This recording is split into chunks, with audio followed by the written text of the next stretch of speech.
আসসালামু আলাইকুম ওরহমতুল্লাহ।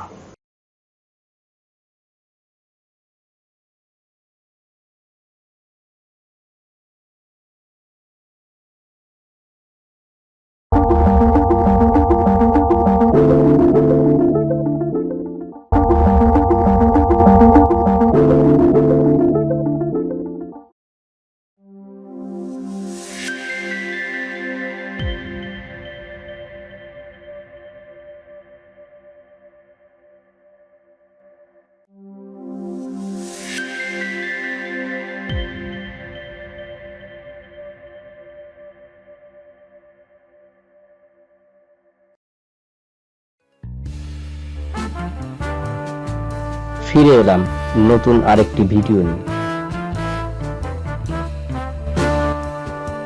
আমাদের নতুন আরেকটি ভিডিওতে সবাইকে স্বাগত।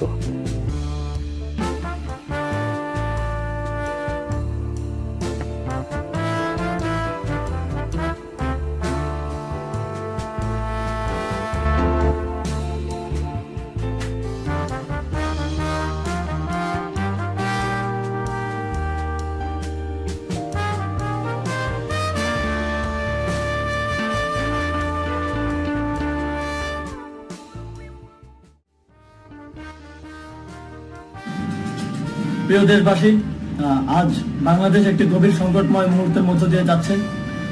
এখন পর্যন্ত আমাদের প্রাপ্ত খবর অনুযায়ী আওয়ামী লীগ, ছাত্রলীগ, যুবলীগের সন্ত্রাসীরা গুলি করে কুপিয়ে প্রায় 30-এর অধিক শিক্ষার ছাত্র জনতাকে হত্যা করেছে এবং দিন শেষ হতে হতে এই সংখ্যাটা কোথায় গিয়ে দাঁড়ায় আমরা জানি না।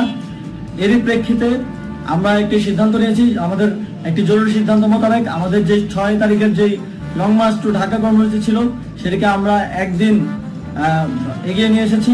অর্থাৎ আগামীকাল 5ই আগস্ট সারা দেশের মুক্তিকামী জনতাকে ঢাকার উদ্দেশ্যে রওনা হওয়ার জন্য আমরা আহ্বান জানাচ্ছি। যারা পারবেন, যাদের পক্ষে সম্ভব হবে, আজ রাতেই আপনারা ঢাকার উদ্দেশ্যে রওনা হয়ে যান। আমরা আগামীকাল সারা দেশের মুক্তিকামী জনতাকে ঢাকায় আসার আহ্বান জানাচ্ছি। বিশেষ করে ঢাকার আশেপাশে যে জেলাগুলো আছে, আপনারা দায়িত্ব নিয়ে মসজিদের মাইকে ঘোষণা দিয়ে যাদেরকে পাবেন সবাইকে নিয়ে ঢাকার উদ্দেশ্যে রওনা হন। এই লড়াই আমাদের জন্য একটি চূড়ান্ত লড়াই। আমরা চূড়ান্ত ঘোষণার জন্য প্রস্তুত। আমরা গণভবনের দিকে যাত্রার জন্য প্রস্তুত এবং সেই উদ্দেশ্যেই আপনারা সবাই ঢাকা আসুন। আমরা আপনাদের সবাইকে নিয়ে আমাদের চূড়ান্ত দাবি আদায়ে এগিয়ে যাব। আমি জানি না সমন্বয়করা আজকে রাতে বেঁচে থাকতে পারবে কিনা, কিন্তু আপনাদের উপর আমরা এই দায়িত্ব দিচ্ছি। আপনারা সবাই নিজ দায়িত্বে ঢাকায় আসবেন আগামীকাল এবং পরশু পরিস্থিতি বিবেচনা করে পরশু গণভবনের দিকে 4 দিক থেকে আমরা রওনা হব। আমরা খুব আতঙ্কের সাথে লক্ষ্য করছি যে ছাত্রলীগ, যুবলীগ এবং আওয়ামী লীগের গুন্ডারা পুলিশের অস্ত্র দিয়ে পর্যন্ত সাধারণ জনগণের উপর হামলা করছে। কিন্তু একটি সুখের খবর হচ্ছে, সারা দেশের বিভিন্ন স্থানে সেনাবাহিনী ছাত্র জনতার পক্ষে দাঁড়িয়েছে। আবার কিছু কিছু জায়গায় যেমন মিরপুর ও মোহাম্মদপুরে সেনাবাহিনী ছাত্র জনতার বিপক্ষে দাঁড়িয়ে গুলি চালাচ্ছে। আমরা সেনাবাহিনীর প্রতি আহ্বান জানাতে চাই, আপনারা এদেশের নাগরিক এবং আপনারা এদেশের নিরাপত্তার দায়িত্বে আছেন, এদেশের জনগণের যানবাহনের নিরাপত্তার দায়িত্বে আছেন। আপনারা দেশের পক্ষে এবং দেশের জনগণের জন্য কাজ করবেন। কোনো খুনি সরকারের জন্য, কোনো খুনি রাজনৈতিক দলের জন্য কাজ করবেন না। এটি এদেশের জনগণ আপনাদের থেকে প্রত্যাশা করে। আমাদের এই আন্দোলনে সম্পূর্ণ সমর্থন দিয়ে হয় নিরপেক্ষ থাকুন, অথবা এই খুনি বাহিনীকে, সরকারের খুনি বাহিনীকে প্রতিহত করুন, তাদেরকে যথাযথ শাস্তির আওতায় নিয়ে আসুন। যেই কারফিউ সরকারের পক্ষ থেকে ঘোষণা করা হয়েছে, আমরা স্পষ্টভাবে বলতে চাই, সেনাবাহিনী এই ধরনের কোনো কারফিউ বাস্তবায়নের জন্য মাঠে না নামে। যদি মাঠে নামে তাহলে সেনাবাহিনী স্পষ্টভাবে অফিসিয়ালি জনতার বিরুদ্ধে দাঁড়াবে। আমরা চাই না সরকারের এই ষড়যন্ত্র সেনাবাহিনী পা দিক। সেনাবাহিনীকে জনতার বিরুদ্ধে দাঁড়ানোর যে ষড়যন্ত্র সরকার রচনা করছে সেটিতে সেনাবাহিনী পা দিবে না, এই বিশ্বাস আমরা রাখতে চাই। আওয়ামী লীগ আজ সারা দেশে তাদের খুনি বাহিনীকে নামিয়ে দিয়েও ছাত্র জনতার প্রতিরোধের মুখে টিকতে পারেনি।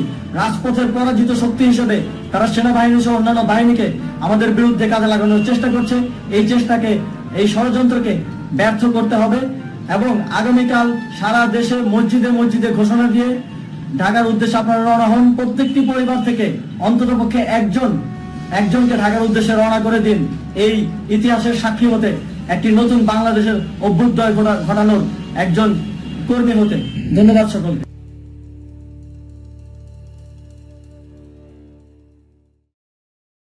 দেখা হবে পরবর্তী কোনো ভিডিওতে। সে পর্যন্ত সবার সুস্থতা এবং নেক হায়াত কামনা করে এখনকার মতো আল্লাহ হাফেজ। পরবর্তী ভিডিও আসার আগ পর্যন্ত ভালো থাকা হয়ে যেন।